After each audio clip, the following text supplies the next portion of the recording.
Astaghfirullah. Alhamdulillah wassalatu wassalamu ala Rasulillah wa ala alihi wa sahbihi wa mawalah wa la hawla wa la quwata illa billahi wa ba'd. Qala Allah azza wa jal, ya ayyuhalladzina amanu taqullaha haqqa tuqatih wa la tamutunna illa wa antum muslimun. Wa qala sallallahu alaihi wasallam, man salaka tariqan yaltamisu fihi ilma sahhalallahu bihi tariqan ilal jannah. Amma ba'd. Alhamdulillah, di pagi menjelang siang ini kita bisa kembali duduk bertalabul ilmi di masjid di Daul Ilmi Tanjung Riau Sekupang, dan insyaallah karena biasa kajian ini dibuat sebulan sekali untuk jadwal ana di sini. Mungkin kedepannya insyaallah mungkin kita buat rutin seminggu sekali. Adapun kajian-kajian dari ustadz-ustadz yang lain mungkin yang akan mengisi nanti dibuat lain hari. Jadi khusus untuk Rabu pukul 10 sampai selesai, insyaallah kita akan kajian rutin, tetap melanjutkan kajian tauhid setiap pekannya sehingga bisa disebar kepada umat yang lainnya supaya makin meriah lagi atau ramai lagi hadir di majelis-majelis ta'lim. Karena hanya dengan hadir di majelis ta'lim dan mengajak manusia untuk hadir di majelis ta'lim itu adalah alamat kebaikan dan dalam bentuk menyebarkan dakwah, dan itu pahala yang sangat besar di sisi Allah Subhanahu wa ta'ala. Tapi kita lanjutkan kajian kitab Tauhid, dan kita masuk pada bab qaulullah ta'ala, wa minan nasi may yattakhidhu min dunillahi andadan yuhibbunahum kahubbillah. Bab firman Allah Subhanahu wa ta'ala, dan di antara manusia ada yang mengambil selain daripada Allah tandingan-tandingan. Mereka mencintai tandingan-tandingan itu seperti mencintai Allah Subhanahu wa ta'ala. Artinya bab ini mu'alif rahimahullahu ta'ala atau pengarang masuk pada bab baru, yakni tentang rukun-rukun ibadah hati. Kita akan masuk kepada rukun-rukun ibadah hati. Rukun-rukun ibadah hati itu ada 3. Paling tinggi adalah al-mahabbah yang kita akan bahas. Kecintaan seorang mukmin kepada Allah Subhanahu wa ta'ala. Kemudian di bawahnya ada al-khawfu, perasaan takut kepada Allah Subhanahu wa ta'ala, nanti juga akan dibahas pada bab berikutnya. Kemudian yang ketiga ar-raja'u, pengharapan besar akan rahmat Allah Subhanahu wa ta'ala. Inilah 3 perkara yang disebut dengan rukun-rukun ibadah hati. Dan ibadah hati itu jauh lebih mulia dibandingkan ibadah badan. Karena diterima dan tidaknya ibadah badan itu ditentukan dengan ibadah hati. Berdasarkan sabda Nabi SAW, ala wa inna fil jasadi mudghah, idza saluhat saluhal jasadu kullu, wa idza fasadat fasadal jasadu kulluh, ala wahiyal qalbu. Ingatlah, dalam badan manusia itu tergumpal daging. Kalau dia baik, baik semua badannya. Kalau dia jahat, jahat semua badannya. Kemudian Rasul mengatakan, itulah hati. Dari hadis ini menunjukkan bahwa ibadah hati itu menentukan ibadah badan. Pembahasan di pagi menjelang siang ini kita akan masuk pada ibadah-ibadah hati yang merupakan rukun-rukun ibadah. Karena ibadah itu ada rukunnya, ada syaratnya. Kalau syarat ibadah sudah ma'ruf, tidak bisa ibadah diterima kecuali dua syarat. Pertama ikhlas, yang kedua mencontoh Nabi. Adapun rukun-rukun ibadah ini yang merupakan ibadah-ibadah hati, inilah yang kita akan bahas. Apa saja rukun ibadah itu? Dan yang pertama kali dimulai dengan al-mahabbah, kecintaan kepada Allah Subhanahu wa ta'ala. Ma'asyiral muslimat yang dimuliakan Allah Subhanahu wa ta'ala, Allah Subhanahu wa ta'ala tidak akan menerima sebuah ibadah yang tidak ada unsur kecintaan kepada Allah. Apalagi kemudian di sana ada makhluk selain daripada Allah Subhanahu wa ta'ala yang dicintai hamba ini setara dengan kecintaan dia kepada Allah, atau lebih mencintai makhluk melebihi kecintaan dia kepada Allah Subhanahu wa ta'ala. Maka di sini Allah Subhanahu wa ta'ala berfirman, wa minan nas, dan sebagian manusia, man yattakhidhu min dunillahi andadan, ada orang yang mengambil selain daripada Allah Subhanahu wa ta'ala andad, tandingan-tandingan. Yuhibbunahum, mereka mencintai tandingan-tandingan itu. Mereka mencintai tandingan-tandingan itu kahubbillah, seperti mencintai Allah. Ada yang mengatakan maksudnya orang-orang musyrik di zaman jahiliyah itu, mereka sangat mencintai Lata, Uzza, Manat, Hubal dan patung-patung yang lainnya, seperti kecintaan orang-orang yang beriman kepada Allah. Jadi orang-orang yang beriman, ma'ruf, para sahabat Rasul di zaman itu sangat cinta kepada Allah dan Rasulnya.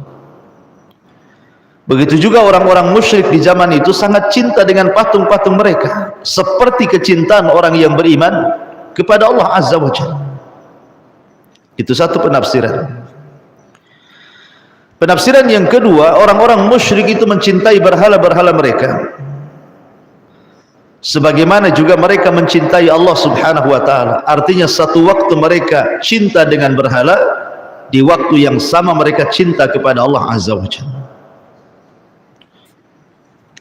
Sehingga ada seorang musyrik yang belakangan masuk Islam,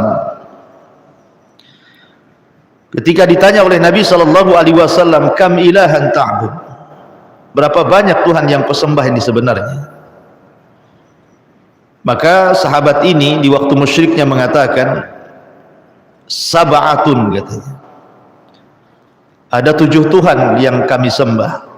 Sittatun fil ardi wa wahidun fis sama, yang 6 di bumi dan yang 1 di langit, katanya.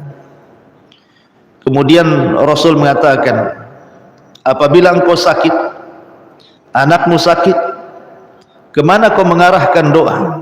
Ke yang 6 di bumi atau ke yang 1 di langit? Maka kemudian orang ini mengatakan, ke yang di langit. Kalau seandainya engkau butuh keperluan, hajat dan begitu seterusnya, kemana kau berdoa?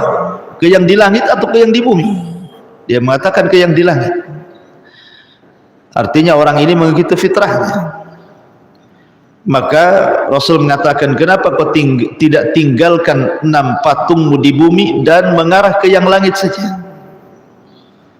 Kalau seandainya kutanya doamu kemana, ke yang di langit, hajatmu kemana, ke yang di langit, lalu buat apa Tuhan-Tuhan yang di bumi itu?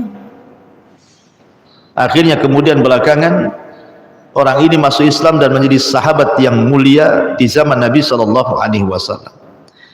Karena orang-orang musyrik itu mereka di satu waktu menyembah Allah apabila di saat genting, dan di saat bahagia mereka menyembah berhala-berhalanya. Sebagaimana Allah Subhanahu wa taala berfirman, fa idza raqibu fil fulki da'awallaha mukhlishina lahuddin falamma najjahum idahum musyrikun. Apabila mereka berada di tengah bahtera, datang gelombang besar, mereka pun hampir tenggelam, mereka mengikhlaskan doa kepada Allah. Tapi ketika diselamatkan dan sudah selamat bahagia, kembalilah mereka menyekutukan Allah Subhanahu wa taala.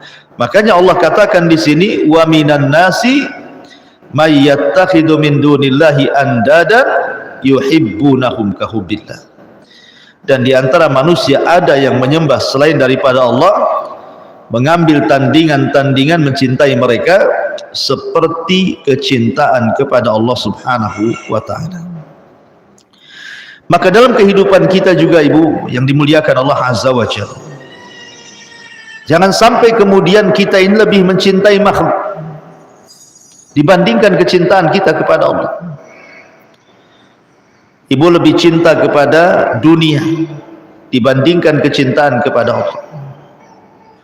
Lebih mencintai suami, lebih mencintai anak-anak, lebih mencintai orang tua dibandingkan kecintaan kepada Allah.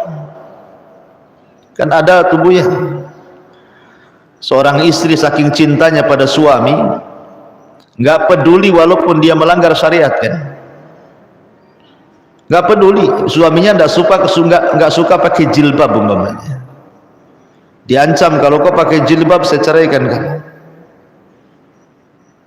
Akhirnya kemudian istri ini terpaksa dia menanggalkan jilbabnya, mengikuti kemauan suaminya, kan? Maka tidak boleh seperti itu. Ini satu contoh saja. Bahkan yang lebih parah bukan hanya menanggalkan jilbab, menanggalkan agama.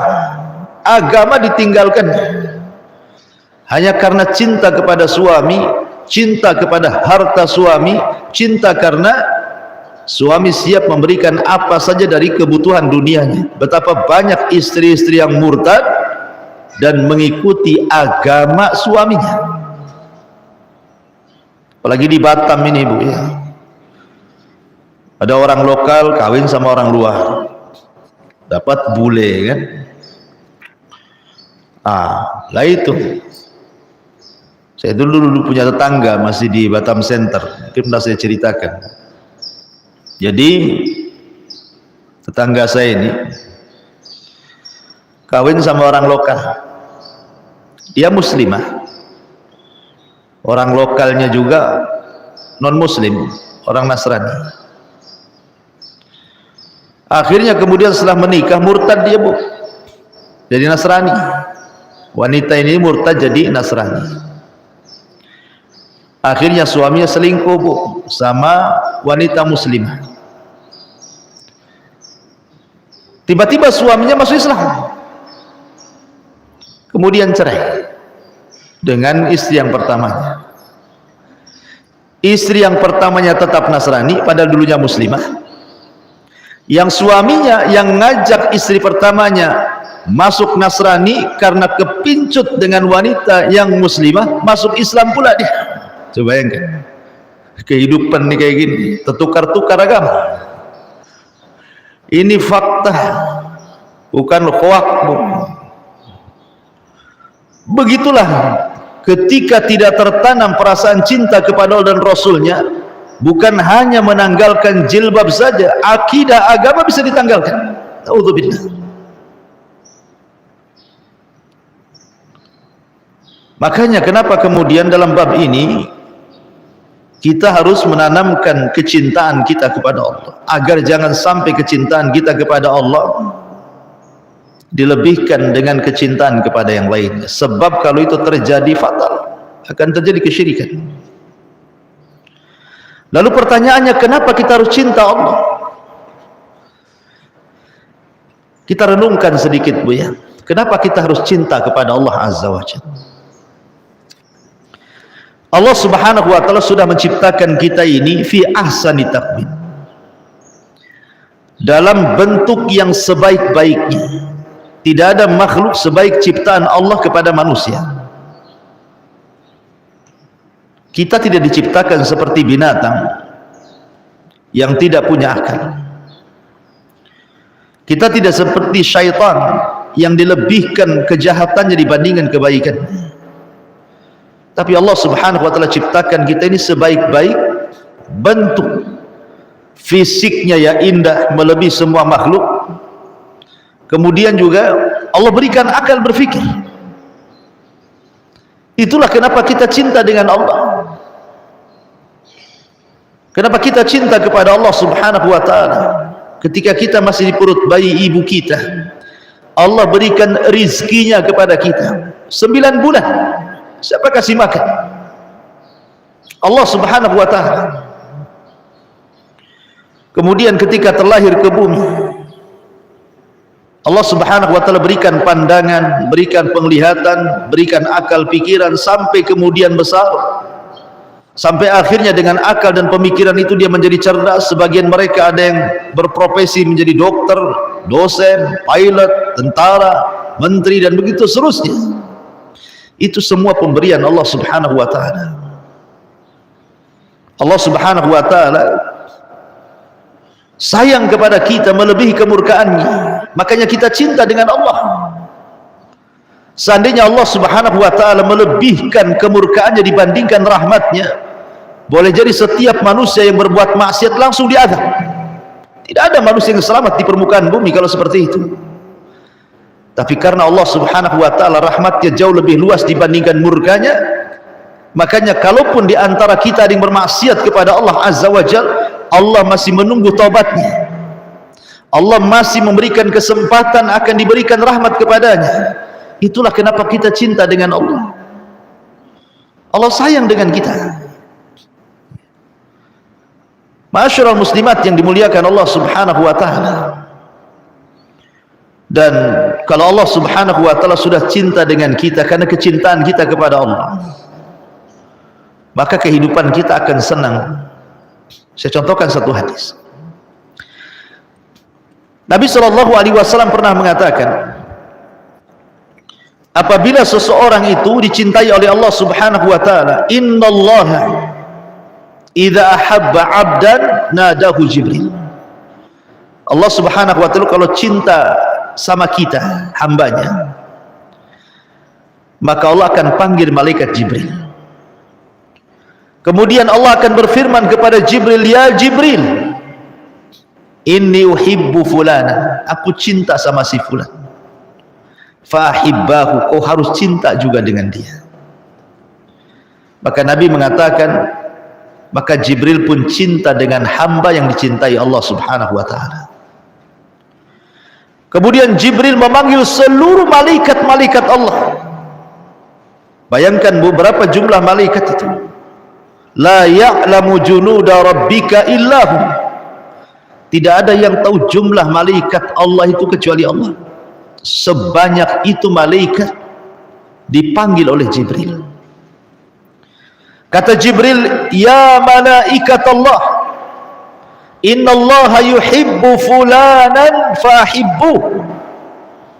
Wahai malaikat-malaikat Allah dimanapun kalian berada, Allah cinta dengan si fulan, maka kalian harus cinta juga dengan si fulan.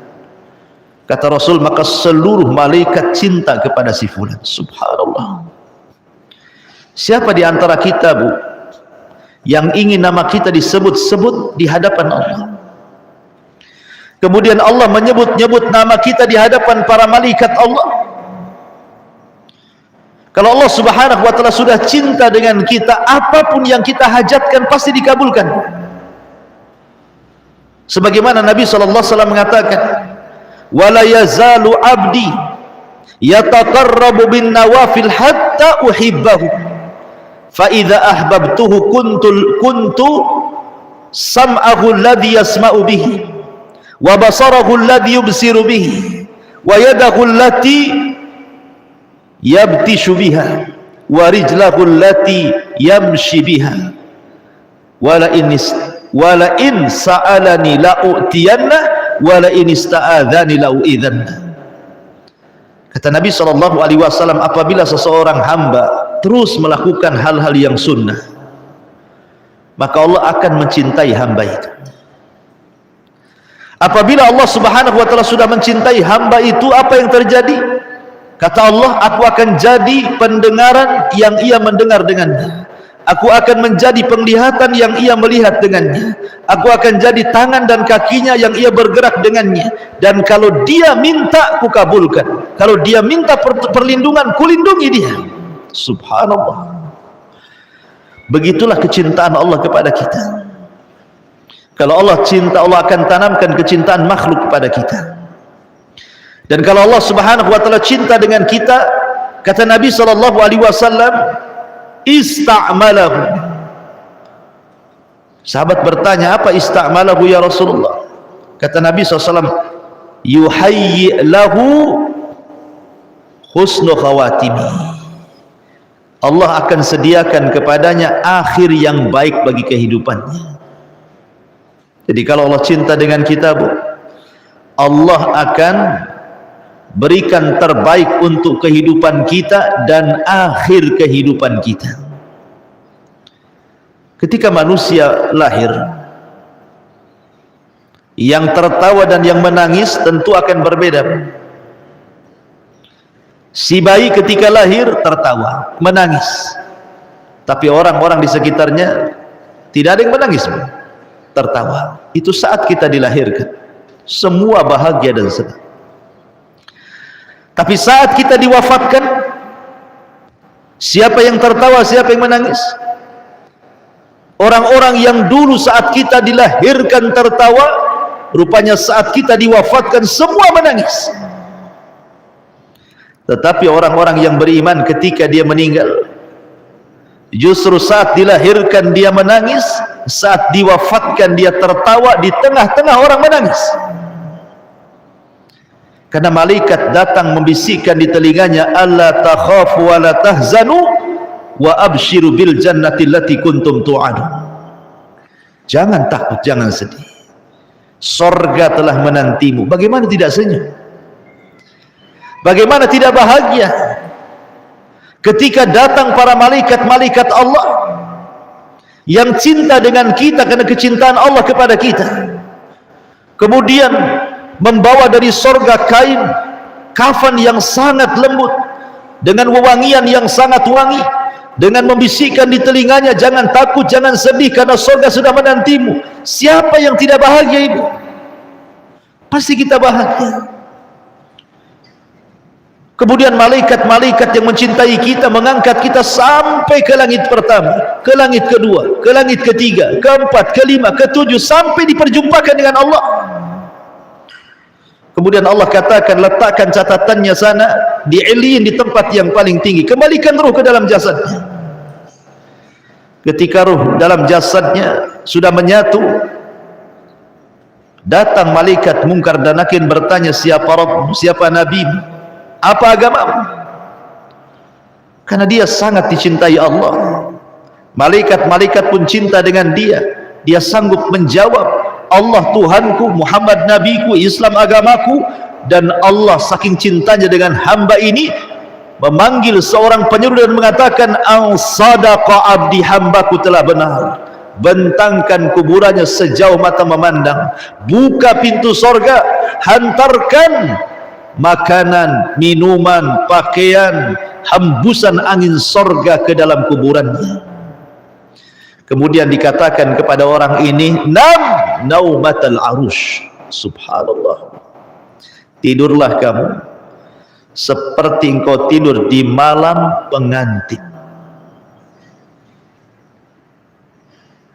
Ibu pernah merasakan berumah tangga bagaimana ibu tidur sebagai pengantin baru? Tentu tidak akan merasakan kelelahan, keletihan, yang ada bahagia dan bahagia. Coba bayangkan, siapa yang bisa tahan orang berada di kuburan dengan hawa panas yang menyengat luar biasa? Tiba-tiba orang yang Allah cintai dan malaikat cintai ini dikatakan kepadanya, nam naumatal arus, tidurlah seperti pengantin baru. Maka dia akan tertidur, Bu. Tidak sadar rupanya kiamat sudah dibangkitkan. Dan dia mengatakan kepada Allah, ya Rabb, aqimis sa'ah, ya Rabb, bangkitkan kiamat, bangkitkan kiamat, supaya aku bisa kembali ke istanaku dan kembali kepada keluarga.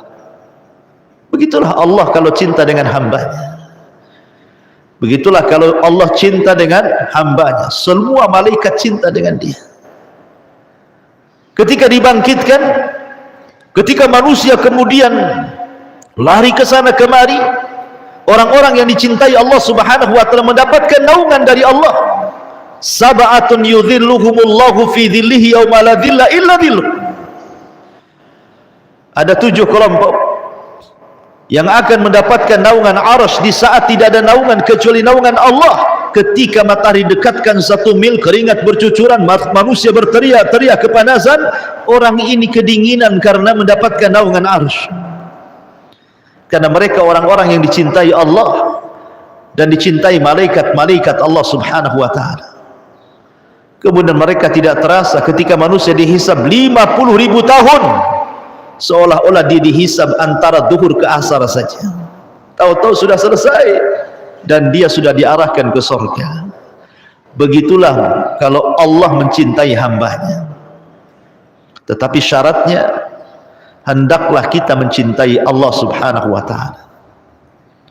Bagaimana caranya mencintai Allah itu? Yang pertama, ikuti sunnah Nabi SAW. Kalau ibu mengikuti sunnah Rasul, mencontoh Rasul, maka itu tanda ibu cinta dengan Allah. Tapi kalau ibu benci dengan sunnah Rasul, tidak suka sunnah Rasul, atau tidak suka orang yang menjalankan sunnah Rasul, berarti Allah tidak akan cinta dengan ibu. Mana dalilnya?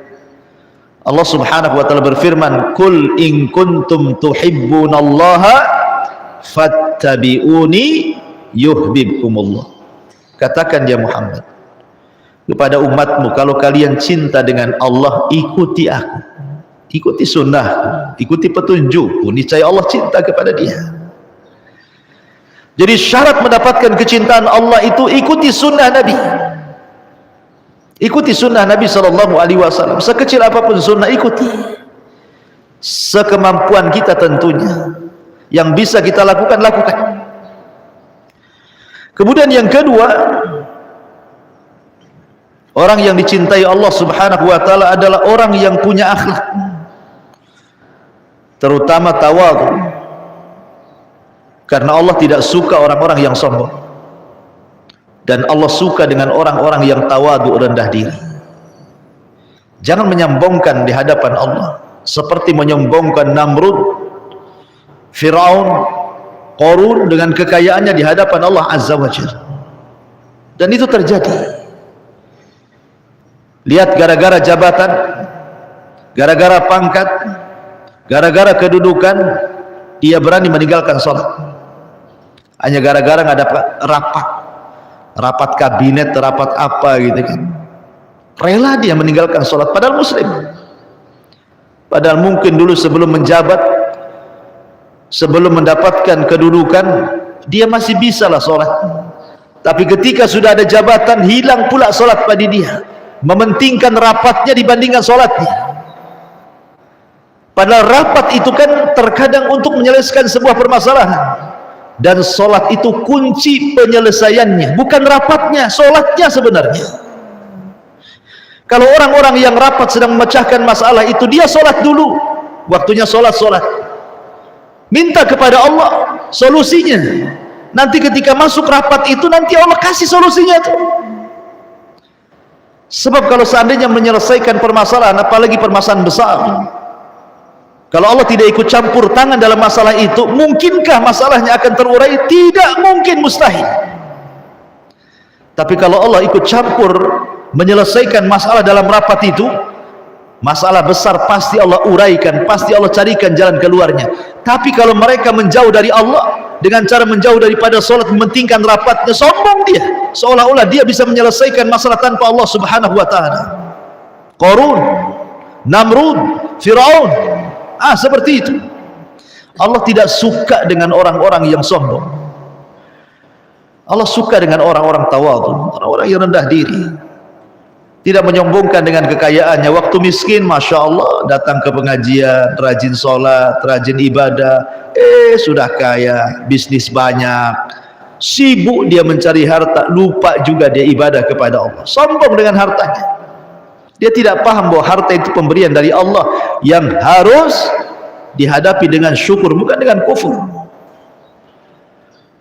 Jadi yang kedua, tawadhu. Kemudian yang ketiga, tanamkan di hati kita ini loyalitas yang kuat kepada wali-wali Allah. Cintai para ulama, cintai orang-orang yang beriman, cintai orang-orang yang seakidah dengan kita, hargai mereka. Dan itu disebut dengan al-wala wal bara namanya. Al-wala itu mencintai Allah, mencintai Rasul, dan mencintai orang-orang yang beriman. Itu harus ditanamkan, cinta dengan orang-orang yang beriman. Kemudian juga di antara bentuk kecintaan kita kepada Allah subhanahu wa ta'ala adalah dengan memperbanyak zikir. Karena menyebut-nyebut itu tanda cinta, Bu, ya. Ibu kalau cinta suami kan yang disebut suami saja. Maka kalau cinta kita kepada Allah subhanahu wa ta'ala, maka sebut-sebut namanya, sebut-sebut asma'ul husna, nama-nama Allah yang baik, Ar-Rahman, Ar-Rahim, Al-Malik, Al-Qudus, dan begitu seterusnya. Karena alamatul hub, tanda daripada tanda cinta itu ketika memperbanyak menyebut nama Allah subhanahu wa ta'ala, dan begitu seterusnya. Baik, kemudian hadis dalil yang kedua, mu'alif rahimahullah ta'ala mencantumkan firman Allah subhanahu wa ta'ala, Qul in kana aba'ukum wa abna'ukum wa ikhwanukum wa azwajukum wa ashiratukum wa amwalun iftaraftumuha wa tijaratun tahshawna kasadaha wa masakinu tardawnaha ahabbu ilaikum minallahi wa rasulih wa jihadin fi sabilihi fatarabbasu hatta ya'tiyallahu bi amri. Katakan ya Muhammad kepada umatmu, kalau bapak-bapak kalian, anak-anak kalian, saudara-saudara kalian, pasangan-pasangan kalian, keluarga kalian, harta yang kalian cari, perniagaan yang kalian sibukkan, tempat tinggal yang kalian sukai, lebih dicintai dibandingkan Allah dan Rasulnya, dan jihad di jalannya, maka tunggulah sampai Allah datangkan perkaranya. Ma'asyiral muslimat yang dimuliakan Allah subhanahu wa ta'ala, ayat ini ada yang mengatakan sebab turunnya adalah ketika ada seruan jihad di zaman Nabi SAW. Ada seruan jihad, tapi kemudian banyak orang-orang yang tidak mau terlibat jihad karena sibuk dengan pertanian mereka. Seperti umpamanya di zaman Rasul ada seorang sahabat namanya Ka'ab bin Malik, tidak ikut dalam perang Tabuk. Karena ketika terjadi perang Tabuk itu, Bu, itu kurma lagi panen-panennya, sementara sebelumnya sudah terjadi paceklik yang berkepanjangan.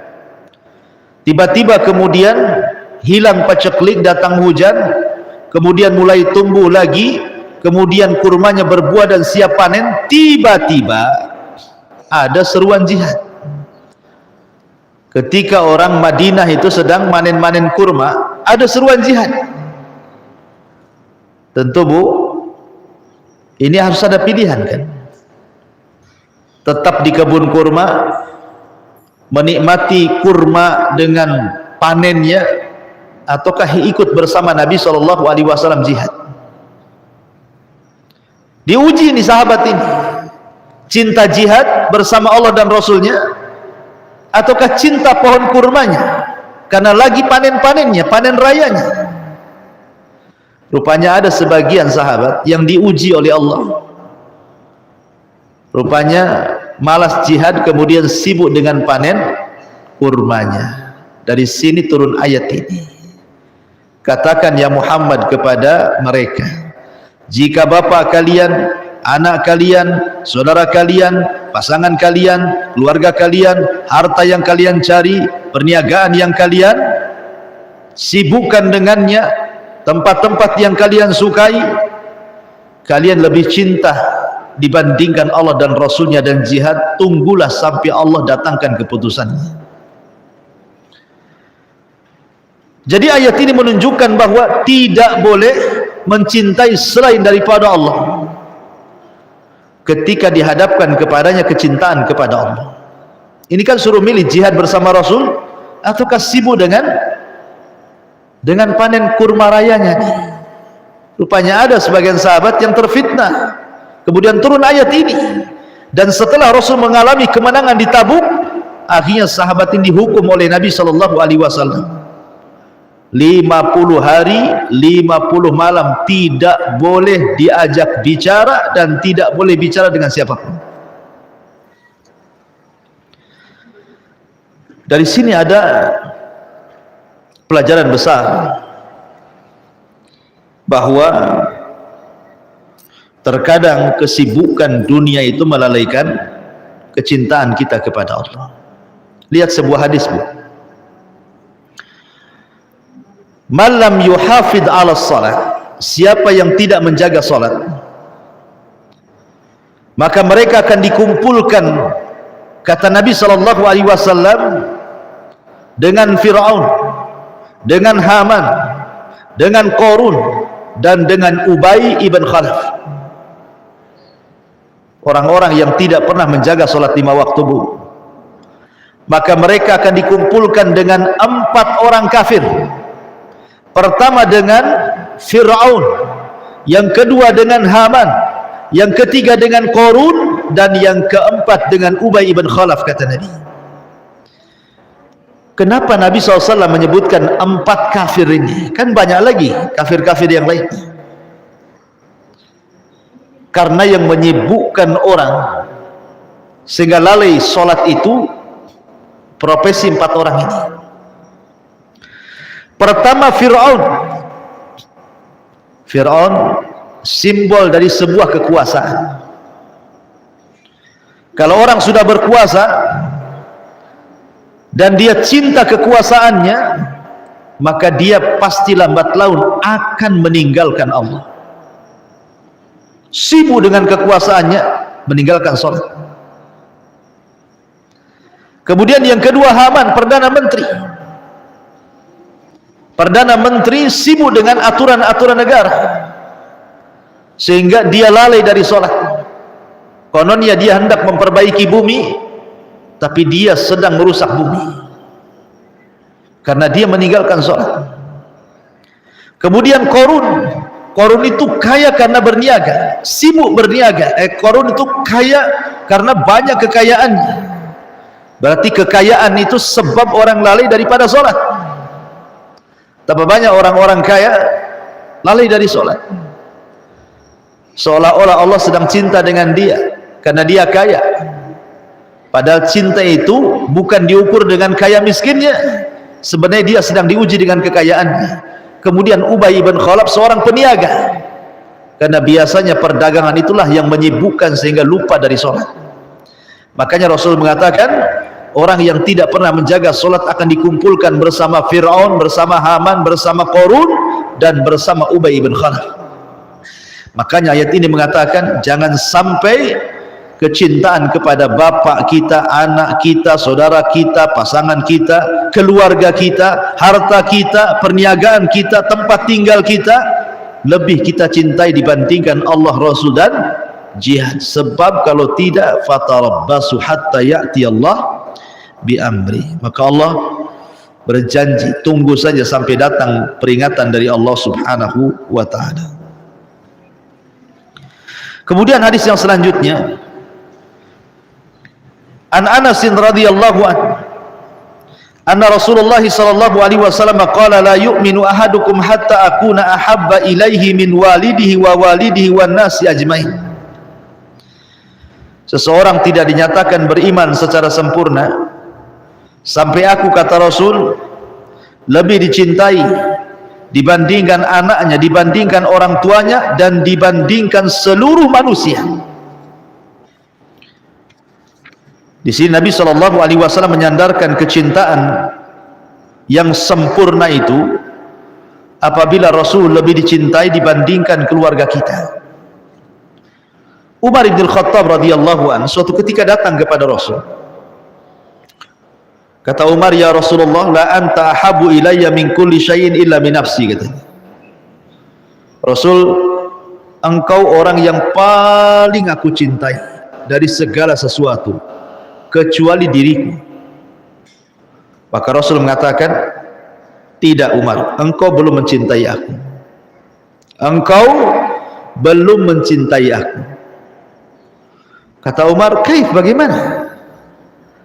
Maka Rasul mengatakan, sampai engkau mengatakan bahwa diriku lebih kau cintai dibandingkan dirimu. Maka Umar mengatakan, sekarang ya Rasulullah, engkau lebih kucintai dibandingkan segala sesuatu termasuk diriku. Maka Rasul kemudian menepuk Umar dan mengatakan, al-an ya Umar, sekarang sempurnalah keimanan wahai Umar. Lihat, Umar bin Khattab mengatakan segala sesuatu engkau lebih kucintai Rasul kecuali diriku. Oh belum, kata Rasul, sampai dirimu juga harus masuk di dalamnya. Maka ketika Umar memasukkan dirinya ke dalam orang-orang yang tidak boleh melebihkan kecintaannya kepada Rasul, akhirnya Rasul mengatakan, al-an ya Umar, sekarang kau Umar sudah sempurna keimanan. Lihat para sahabat Nabi, saking cintanya kepada Rasul itu, sampai-sampai Urwah pernah bercerita, apabila Nabi SAW meludah, ditangkap ludahnya, kemudian diusap ke badannya. Apabila Nabi SAW cukur rambut, rambutnya rebutan disimpan untuk dijadikan tabaruk. Apabila Nabi SAW berwudu, bekas wudunya itu semua sahabat mau mengambilnya, hatta kadu an yaqtatil, sampai mereka mau perang, mau ngambil bekas wudunya Nabi. Kalau Nabi ngomong nggak ada orang yang berani menatap Nabi, semua tertunduk. Kalau Rasulullah SAW bicara, tidak ada satupun orang yang berani bicara. Begitulah sahabat di hadapan Nabi. Sampai-sampai ada seorang sahabat namanya Thabit ibn Qais al-Mushammas, juru bicara Nabi. Ketika turun ayat la tarfa'u aswatakum fawqa sautin Nabi, jangan kau angkat suaramu di atas suara Nabimu. Thabit ini merasa suaranya lebih lantang dibandingkan suara Nabi. Dikiranya ayat itu turun kepadanya. Akhirnya dia pulang ngurung diri, nggak mau keluar rumah. Sampai Rasul kehilangan di majelisnya, aina Thabit, di mana Thabit? Kok tidak ada beberapa hari ini? Orang-orang mengatakan Thabit sedang ngurung diri wahai Rasul. Kata Rasul, kalau gitu tanya sebabnya, kenapa dia tidak mau keluar rumah? Diutuslah seorang sahabat, kemudian ditanyakan. Kata Thabit sambil menangis, sungguh habis semua amalanku, sungguh habis semua pahalaku, dan pasti aku termasuk penduduk neraka. Kata orang ini, ada apa wahai Thabit? Kata Thabit, sungguh aku adalah orang yang paling lantang suaraku di hadapan suara Nabiku. Sungguh aku telah merugi, sungguh aku telah gugur amalanku. Begitu ngomong terus Thabit, menyesal. Kemudian disampaikan hal ini kepada Rasul. Kata Rasul, tidak. Thabit termasuk penduduk surga. Thabit termasuk penduduk surga. Katakan kepada dia. Lihat. Hanya gara-gara suara dia lantang seperti saya ini, lantang gini kan. Sementara Thabit itu memang yang namanya kelantangan seorang juru bicara yang memang harus lantang, namanya juru bicara. Dia juru bicara Nabi. Dia harus lantang lah ngomongnya. Tapi ketika ayat itu turun, disangkanya ayat itu menuju dirinya, makanya dia takut lagi. Tapi ketika Rasul mengatakan tidak, Thabit bukan termasuk penduduk neraka tapi penduduk surga, barulah dia tersenyum kembali dan hadir lagi di majlis Nabi sallallahu alaihi wasallam. Begitulah kecintaan para sahabat kepada Nabi. Luar biasa. Abdullah ibn Umar radhiyallahu anhu saking ingin mencintai sunnah Rasul, mempraktikkan sunnah Rasul, sampai dia kencing di tempat Nabi kencing. Pamannya ada satu pohon, Nabi singgah di situ untuk kencing, dia pun singgah di tempat itu kemudian kencing, padahal tidak hendak kencing, hanya ingin mempraktikkan sunnah Nabi SAW saja. Begitulah para sahabat, mereka betul-betul berusaha menyempurnakan kecintaan kita kepada Rasul dengan mentatbik sunnah itu dengan sebaik-baiknya. Makanya saya ulangi dari awal, tanda cinta kita kepada Allah dan tanda Allah cinta kepada kita adalah ittiba'us sunnah, mencontoh sunnah, cintai Rasul. Setelah kecintaan kita kepada Allah, lebihkan di antara keluarga kita. Jangan sampai anak-anak kita lebih dicintai. Baik, kemudian walahu ma'anhu qala qala Rasulullah sallallahu alaihi wasallam, thalathun man kunna fihi wajada bihinna halawatal iman, an yakuna Allah wa rasulahu ahabba ilaihi mimma siwahuma, wa an yuhibbal mar'u la yuhibbuhu illa Allah, la yuhibbuhu illa lillah, wa an yakraha an ya'udha fil kufri ba'da id anqadahu Allah minhu kama yakrahu an yuqdafa fin nar, wa fi riwayatin la yajidu ahadun halawatal iman hatta ila akhiril hadis. Kata Nabi SAW, 3 perkara, Bu, ibu akan mendapatkan manisnya iman, lezatnya iman. Ibu pernah makan bakso, Bu? Pernah ibu ngomong, lezat kali bakso ini. Pernah kan? Nampaknya bisa diulang nih bakso ini. Kenapa? Lezat. Yang ini, ini nggak lezat, nggak bisa diulang, sekali saja. Kok bisa kita ngomong ya? Ketika kita makan bakso, kita bisa dikatakan lezat. Makan ikan pedas, lezat nih ikan pedasnya ini. Yang sebelah sana, tak bagus, tak payah. Itu kurang kecutnya. Dia bisa tuh memerinci. Ini kurang kecut, kurang jeruk, kurang ini. Ini lezat nih. Bisa dia mengatakan ke makanan itu lezat. Tapi bisa nggak kita katakan iman ini rasanya lezat sekali, sehingga ibu bisa khusyuk sholat malam sampai tidak ada semut di kaki pun hilang, walaupun lama tak ada semut di kaki. Rasa-rasanya kita ini sulit untuk mengatakan ibadah yang saya lakukan rasanya lezat sekali gitu kan. Kenapa coba? Kenapa kita tidak bisa mengatakan bahwa sholat yang saya lakukan ini lezat sekali, sebagaimana saya katakan bakso ini lezat sekali? Kenapa? Karena kelezatan iman itu belum ada di hati kita. Di sini Nabi SAW mengatakan 3 perkara Anda akan mendapatkan kelezatan iman, manisnya iman, sedapnya iman. Yang pertama, an yakuna Allah wa rasuluhu, an yakuna Allah wa rasuluhu ahabba ilaihi mimma siwahu. Kalau dia jadikan Allah dan Rasulnya lebih dicintai dibandingkan selain keduanya. Kalau Allah di hati kita, Muhammad sallallahu alaihi wasallam di hati kita, yang lain itu lewat saja, itu mantap. Saya contohkan, Hasan al-Basri rahimahullahu ta'ala ketika ditanya tentang makna zuhud, Ya Imam, maz-zuhud, apa zuhud itu sebenarnya? Maka Hasan Al-Basri rahimahullah ta'ala mengatakan, zuhud itu engkau meletakkan harta di tanganmu dan tidak dimasukkan ke dalam hati. Dari pengertian Hasan Al-Basri tentang zuhud ini, bahwa zuhud tidak mesti harus miskin. Zuhud itu tidak mesti harus kere. Zuhud itu tidak mesti harus fakir. Zuhud tidak harus robek-robek pakaiannya. Zuhud tidak harus makan kerak nasi. Zuhud tidak harus compang-camping penampilannya. Orang kaya pun bisa zuhud. Orang kaya pun bisa zuhud, karena pengertian zuhud itu meletakkan harta di tangan dan tidak meletakkan harta di hati. Kenapa? Karena hatinya hanya untuk Allah saja, tidak mau dikotori dengan dunia. Sehingga ketika orang itu meletakkan harta di tangan dan tidak sampai ke hati, artinya bahwa harta itu hanya perpindahan tangan saja. Kalau harta datang ke tangan, tidak terlalu senang. Kalau harta lepas dari tangan pun tidak terlalu sedih. Kenapa? Karena tidak diletakkan sama ibu di hatimu. Tapi kalau harta diletakkan di hati, datang harta, bahagianya luar biasa. Hilang harta, sedihnya pun luar biasa. Tapi kalau seandainya harta itu di tangan, hanya berpindah saja kan. Kadang-kadang di tangan kita, kadang-kadang tidak di tangan kita. Ya tidak masalah lah, itu kan bukan harta kita, harta Allah.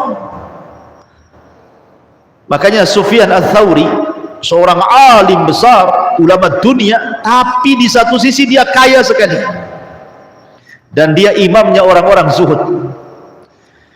Dikatakan kepada Sufyan Ats-Tsauri, ya Sufyan, anta imamuz zahidin, engkau ini imamnya orang-orang yang belajar zuhud. Tapi anta maksudnya kau kaya-kaya, gimana kau bisa zuhud dengan kekayaanmu? Kata Hasan Al-Basri, dia mengatakan, kata Sufyan Ats-Tsauri rahimahullah tadi mengatakan apa? Likai la atamandalu 'alal muluk. Kenapa saya harus kaya? Kata Sufyan Ats-Tsauri, supaya kita tidak mengelap kakinya para raja dengan serbet, katanya. Artinya supaya saya tidak menjilat para penguasa, harus mencari harta kepada penguasa. Ketika saya kaya, saya tidak berhajat kepada penguasa. Saya ngomong apa saja terserah saya. Saya mau nyampaikan yang hak, saya tidak takut dengan penguasa, karena saya tidak diberi makan penguasa. Kenapa saya kaya gitu? Supaya saya tidak ngemis-ngemis kepada para penguasa, tidak menjilat penguasa. Saya bebas ngomong apa saja gitu maksudnya. Itulah kata Sufyan Ats-Tsauri, itulah hakikat zuhud. Tidak mesti harus miskin zuhud itu. Yang jelas zuhud itu letakkan kekayaan di tangan, jangan letakkan kekayaan di hati. Hati ini milik Allah. Sehingga kalau seandainya datang harta, ya tidak terlalu bahagia sangat. Ketika hilang harta, tidak terlalu sedih sangat. Sekarang praktekan Bu, kalau ibu jatuh dompet di jalan, kira-kira rasanya kayak kiamat kecil atau kiamat besar Bu? Kalau rasa kiamat besar Bu, berarti ibu belum zuhud tuh. Wah, bingung dia. Udah kayak kiamat besar, kayak hilang rumahnya, padahal dompet saja itu. Ya Ustaz, isinya 1 miliar itu di ATM itu gitu.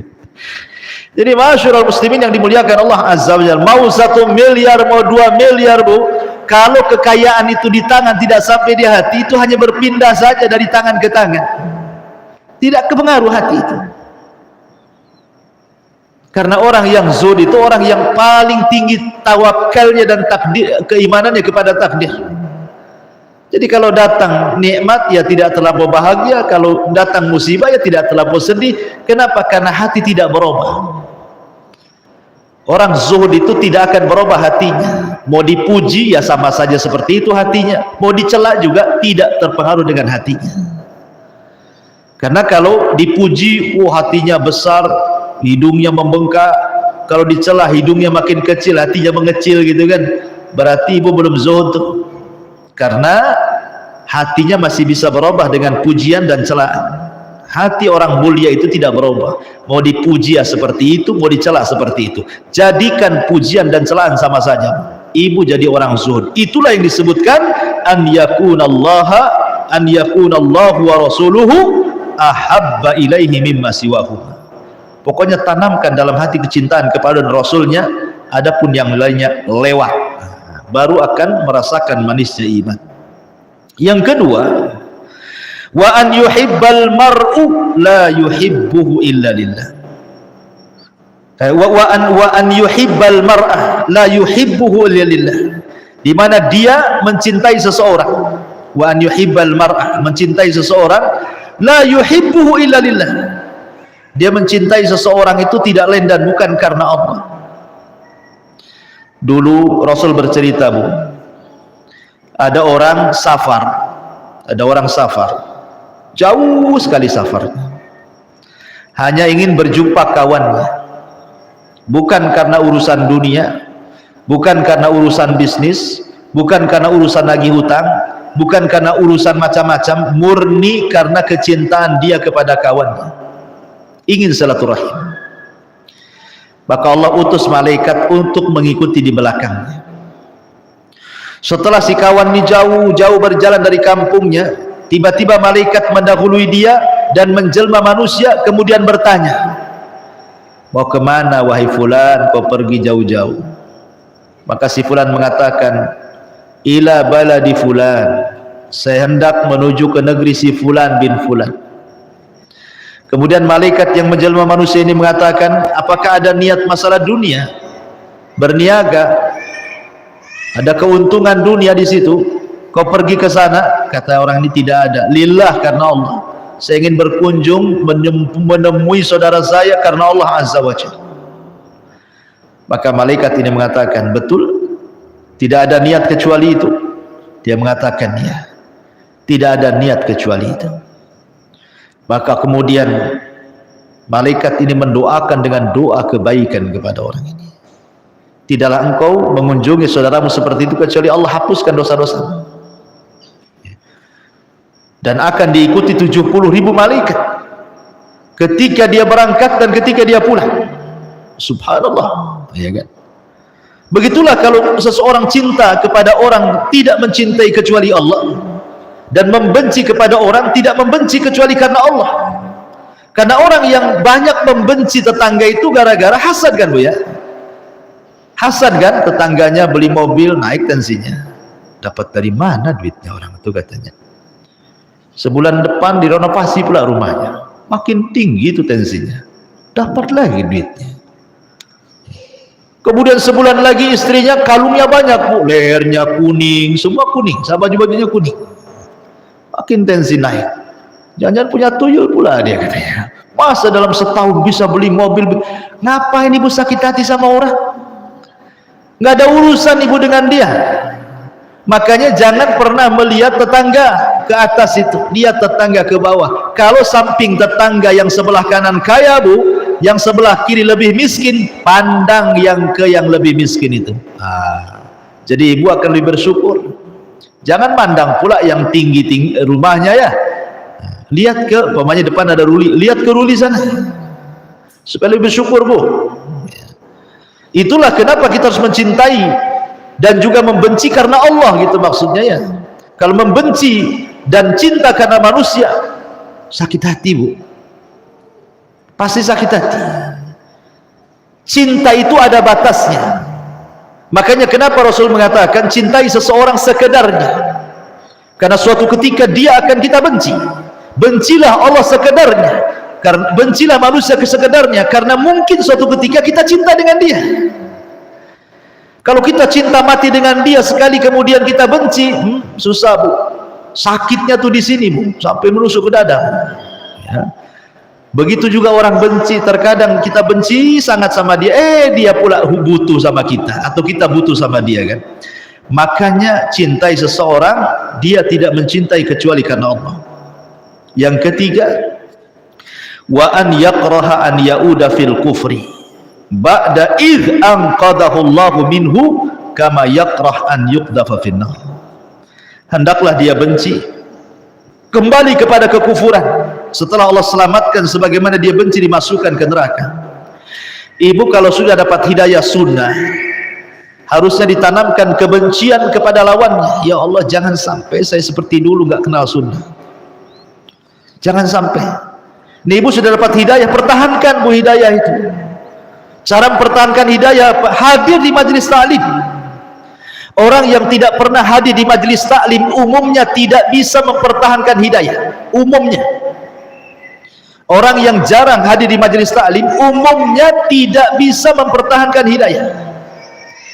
Karena yang bisa menguatkan iman itu adalah hadir di majelis taklim. Ilmu yang menguatkan iman itu. Coba lihat orang-orang yang jauh dari pengajian, kemudian disibukkan dengan perkara-perkara dunia, lalai dia. Ketika lalai, mulai dia futur. Ketika dia futur, jauh dari kawan-kawan ngajinya, nah, mulailah dia akhirnya balik lagi ke zaman jahiliyah. Padahal di sini, kalau ingin merasakan lezatnya iman, dia harus benci dalam hatinya kembali ke kufuran, kembali kepada kekufuran setelah Allah selamatkan dia. Allah sudah berikan hidayah nih, sehingga kita mengenal sunnah, mana lawannya sunnah, mana tauhid, mana lawannya tauhid, mana taat, mana lawannya ketaatan. Kita sudah kenal sedikit demi sedikit. Jangan sampai kemudian kita tidak istiqomah, tiba-tiba kemudian setelah Allah selamatkan kita kembali pula menjadi orang yang sesat. Makanya Rasul mengatakan, kalau sudah dapat hidayah, syukuri. Takutlah seolah-olah kita ini besok akan dimasukkan ke neraka. Kalau saya sampai keluar dari jalur istiqomah ini, seolah-olah saya akan diazab. Nah, seperti itu bu. Kalau ini yang dirasakan takut, kemudian cinta, maka insya Allah orang itu akan berjalan dan merasakan manisnya dan lezatnya iman. Dalam riwayat, wala yajidu ahadun halawatal iman, seorang tidak akan dapat manisnya iman. Kemudian dalil yang terakhir, mu'alif rahimahullah ta'ala membawakan hadis dari Abdullah ibn Abbas radhiyallahu anhu. Kata Nabi sallallahu alaihi wasallam, man ahabba fillah wa abghadha fillah, barang siapa yang cinta dikarenakan Allah dan benci juga dikarenakan Allah, wa wala fillah, dan dia meletakkan loyalitas karena Allah, wa ada fillah, dan dia pun benci dan memusuhi seseorang karena Allah, fa innama tunal wilayatullah bidzalik, maka dia akan mendapatkan loyalitas Allah dengannya. Walan yajida 'abdun ta'mal iman, seseorang tidak akan dapat lezatnya iman. Wa in kathurat salatuhu wa shaumuhu, walaupun dia banyak salat dan puasanya, hatta yakuna kadzalik, sampai betul-betul dia melakukan hal itu. Wa qad sarat ammatu mu'aqatin nas ala amri dunya wa dzalika la yujri ala ahlihi syai'an, betapa banyak umumnya manusia bersaudara karena perkara dunia dan dia tidak mendapatkan kelezatan itu sama sekali. Dari sini menunjukkan kalau segala-galanya karena Allah, segala-galanya karena Allah. Ibu ketika mencari tempat hunian, anggaplah ibu mencari rumah, tapi ibu karena Allah. Yang dilihat di perumahan itu pertama apa? Tempat ibadah, ada masjidnya tidak. Yang kedua, lihat tetangganya, mayoritas muslim atau tidak. Yang ketiga, macam mana muslimnya, banyak yang menjalankan sunnah atau tidak. Kemudian setelah itu sepakat dengan suami, bang kayaknya cocok di sini. Kenapa? Masjid ada, tetangga semuanya muslimah, muslim, kemudian banyak yang sudah hijrah. Insya Allah bang, kita bisa mempertahankan sunnah iman kita di sini. Kalau itu tujuannya, walaupun hanya sekedar mencari rumah, pasti ibu akan merasakan manisnya iman. Karena bagaimanapun dalam kaidah itu adalah dahulukan tetangga sebelum rumah. Taqdimul jar ala ad-dar. Utamakan tetangga, jangan utamakan hunian rumah. Dari mana dalilnya bu? Istri Fir'aun namanya Asiyah bintu Muzahim. Ketika disiksa oleh Fir'aun, kemudian dijatuhkan dari ketinggian sampai mati. Ketika dia hendak terjatuh, sebelum matinya, Bu, dia berdoa kepada Allah. Itu diabadikan dalam Quran doanya, Bu. Apa doanya? Rabbi ibnili indaka baitan fil jannah wa najjini min fir'auna wa amali wa najjini minal qaumi dhalimin. Kata Asiyah bintu Muzahim, dia mengatakan, Rabbi ibnili, ya Allah bangunkan kepadaku, indaka, di sisimu, baitan, sebuah rumah. Lihat kaidahnya. Asiyah bintu Muzahim mengatakan, ya Allah bangunkan untukmu di sisimu satu rumah. Bahasanya bukan bangunkan kepadaku rumah di sisimu, tapi dia membahasakan bangunkan untukku di sisimu sebuah rumah. Nah, lihat ya bahasanya, Bu, ya. Kalau bahasanya begini, ya Allah bangunkan rumah di sisimu, berarti mendahulukan rumah dibandingkan sisi Allah. Tapi ketika bahasanya, ya Allah bangunkan di sisimu sebuah rumah, berarti dia minta tetangga dulu bersama Allah, kemudian rumah, gitu maksudnya, Bu, ya. Tapi kebanyakan dunia ini memfitnah. Ketika kita beli rumah, pasti lihat brosur dulu kan, apa fasilitasnya. Ada kolam renang enggak? Gitu. Ada lapangan enggak? Ada taman enggak? Jalannya lebar enggak? Ada tanam-tanaman tidak? Enggak ditanya ada masjidnya enggak? Mayoritasnya muslim atau tidak? Ya kan, Bu, ya? Kan begitu rata-rata. Terutama murah tidaknya, itu yang pertama. Mahal atau tidak, ya? Nah, gitu ya. Padahal sekali lagi Islam itu ada aturan. Kita harus lebih mendahulukan Allah dan Rasulnya. Cinta karena Allah, benci karena Allah, loyalitas karena Allah, memusuhi karena Allah, maka kita akan mendapatkan kecintaan Allah kepada kita. Tapi kalau itu tidak dilakukan, kita benci bukan karena Allah, cinta bukan karena Allah, benci hanya gara-gara sepele, nggak dikawani, ibu benci sama dia, gara-gara nggak dipinjam utang nggak dikasih, benci. Ya namanya orang mungkin tidak punya uang, kenapa kok benci kali sama dia? Saya pinjam uang aja tak dikasih, benci kali aku sama dia, katanya. Subhanallah, ya. Masa benci gara-gara nggak dikasih utangan kan? Itu bukan benci karena Allah, benci karena nggak ngasih duit, itu namanya. Itu sakit hati kalau yang kayak gitu tuh. Jadi kalau benci itu karena Allah, kenapa? Nggak tahu, saya tidak suka dengan perbuatannya. Itu mulutnya itu ember kali, bukan ember yang kecil, yang jolang tuh yang gede tuh, yang suka menggibah orang. Saya tidak suka gibahnya. Ah, itu betul, Bu. Kita nggak suka bukan orangnya, tapi perbuatannya. Orangnya kita doakan, Bu, ya. Ya Allah mudah-mudahan orangnya dapat hidayah. Perbuatannya saya tak suka. Nah, itu namanya benci karena Allah namanya. Cinta karena Allah, Bu. Ada kawan hafal Quran, Masya Allah, saya suka kali dia itu. Istiqomah, ya, terawat istiqomahnya, suka sholat, suka, pokoknya itu karena cinta karena Allah. Dan dia ingin seperti dia. Karena dalam urusan agama itu bedakan dengan urusan dunia, ya. Kalau dalam urusan agama lihat ke atas, Bu, jangan lihat ke bawah. Kalau urusan dunia baru lihat ke bawah, jangan lihat ke atas. Itu kaidahnya. Jadi kalau ada kawan ibu lebih istiqomah, ya, lebih banyak ibadahnya, ibu kepengen kayak dia gitu ya. Jangan dicukupkan dengan yang ada pada ibu. Sebab kalau urusan agama melihat ke bawah, Bu, ibu akan mencukupkan dengan ibadah ibu. Contoh nih, ibu sholat duha, nggak mau nambah dengan sholat malam. Saya duha aja lah, Ustaz. Kenapa? Sebelah tak sholat duha masih mendingan aku, katanya. Nah, itu jadi begitu kan, dia nggak akan ningkat ibadahnya.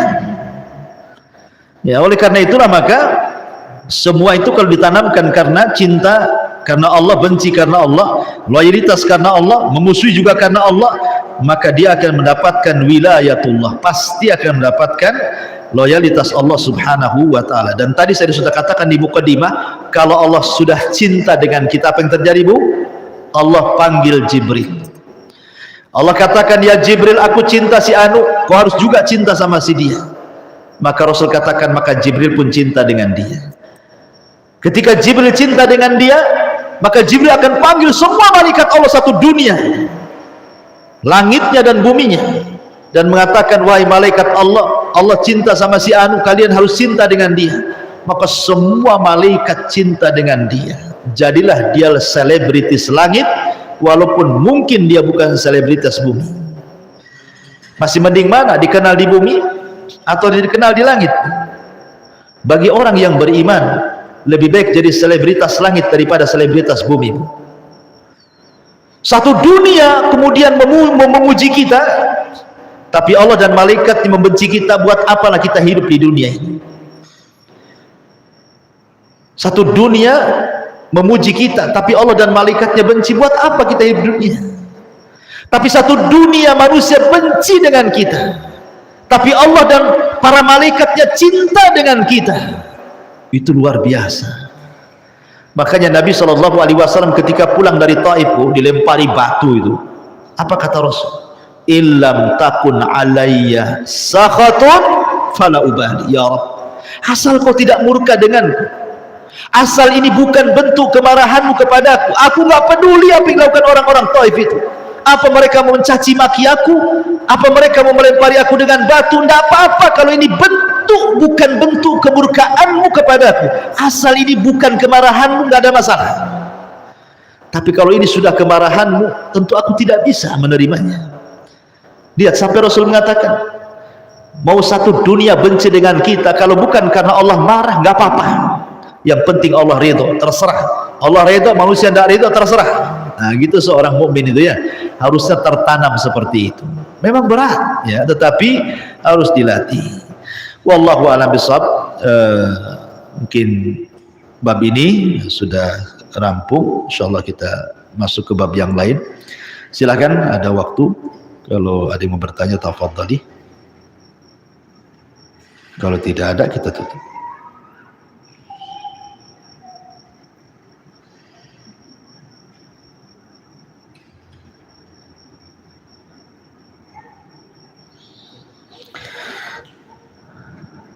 Baik,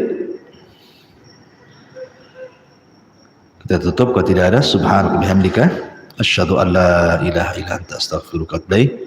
Wallahu ta'ala. Assalamualaikum warahmatullahi wabarakatuh.